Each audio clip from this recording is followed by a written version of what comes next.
Pensa Brasil, com Rodrigo Aidar. Pensando o Brasil com ele, Rodrigo Aidar. Aidar, não tem nada mais clássico, nada mais conhecido, nada mais cotidiano do que a imagem de um policial ou de policiais parando alguém e sem um motivo aparente, pedir para o sujeito descer do carro, abre a sacola, verifica o que tem lá dentro e não tem nada, tchau. Mas não tinha um motivo, ele não fugia, não estava, por exemplo, saiu correndo, feito um lunático. Não. Bom, e aí? Aconteceu alguma coisa, está acontecendo uma discussão em torno disso e foi parar nas cortes superiores, e é um debate importante. Eu queria que você explicasse o que está acontecendo e de que forma essa cena cotidiana, de alguma maneira, pode ser que mude, não? É exatamente isso, Eneg. Boa tarde, Eneg, Débora, Fábio. Oi. Boa tarde para os ouvintes também. Pois é, Eneg, teve uma decisão essa semana que chamou a atenção para essa discussão, né? O STJ acabou anulando a condenação, o processo contra um sujeito que foi... Por quê?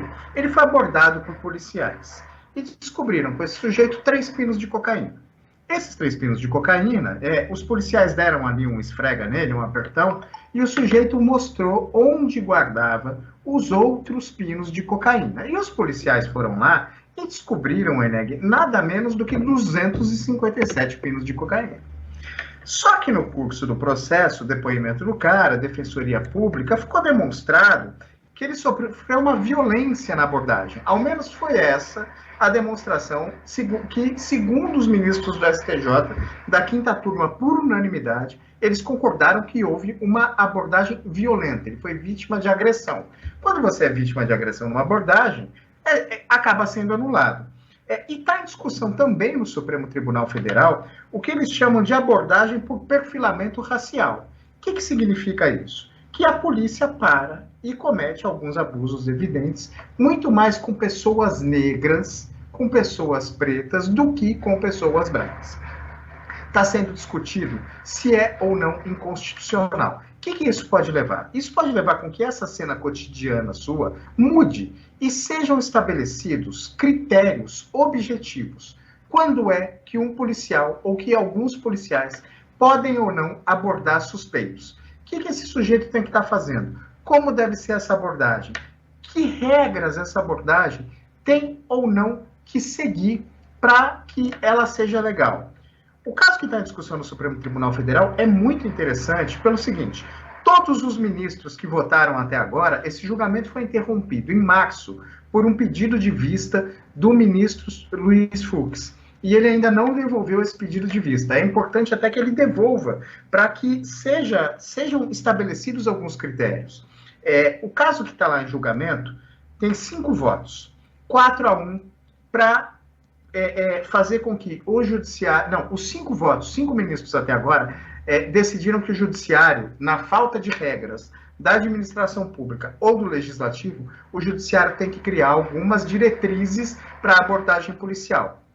Mas o caso específico que foi escolhido, 4 ministros acham que não deve ser concedido o habeas corpus. É um homem negro que foi abordado, sim, pela polícia e foi descoberto que ele estava com posse de cocaína.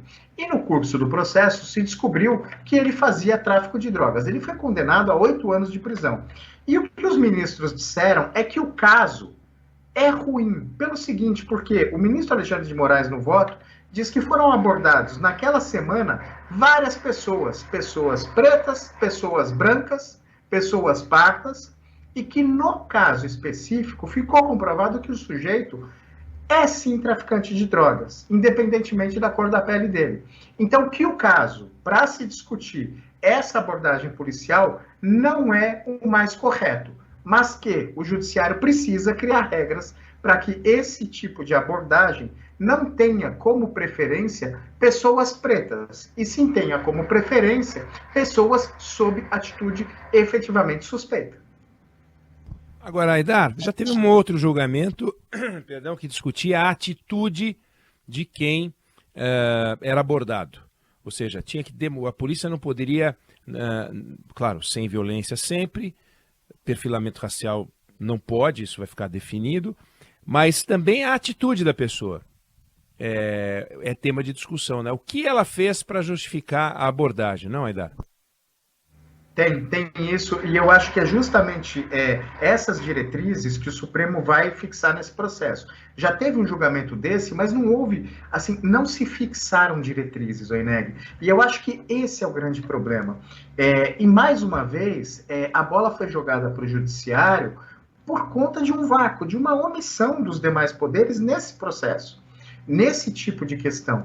Porque se houvesse um código de conduta da administração pública, ouvindo os policiais, eu acho que os policiais têm que ser ouvidos nesse caso, um código de conduta da administração pública sobre como deve ser essa abordagem, esse tema seria melhor definido, não precisaria tanto da mão do judiciário definindo essas diretrizes. E também não há um trabalho por meio do Poder Legislativo para enfrentar esse tipo de tema.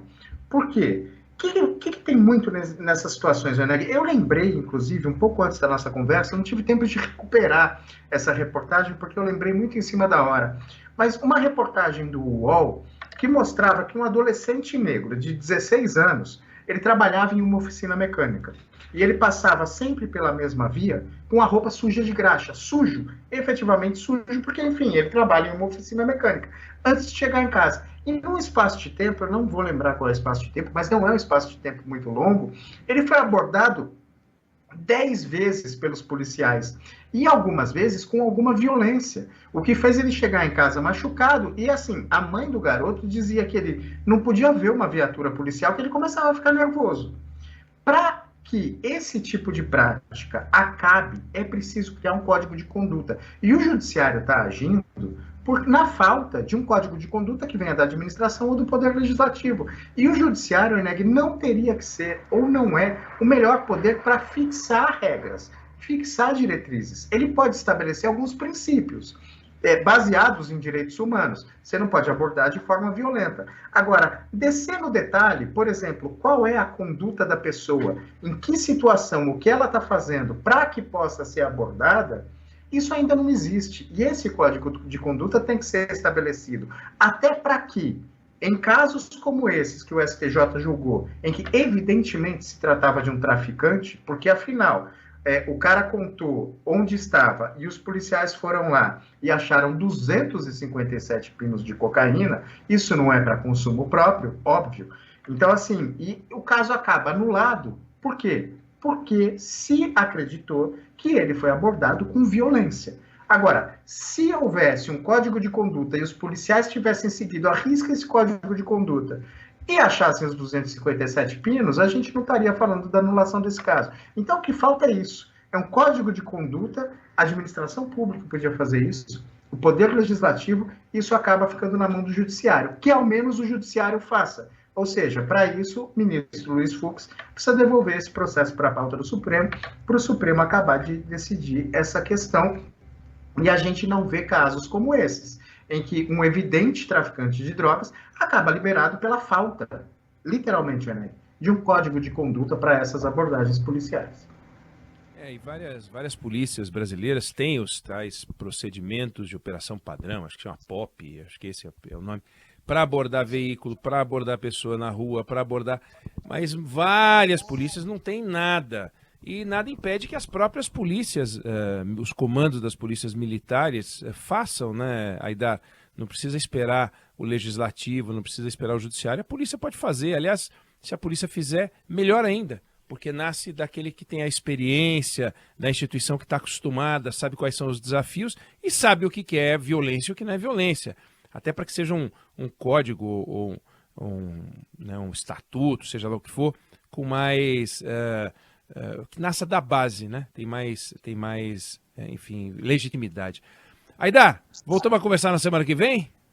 Voltamos a conversar na semana que vem. Então aproveite o seu final de semana. Valeu, obrigado. Bom fim de semana, querido. Bom fim de semana, Fábio, Débora. Um abração para os ouvintes. Valeu. Valeu. Para nós. Agora 1h40.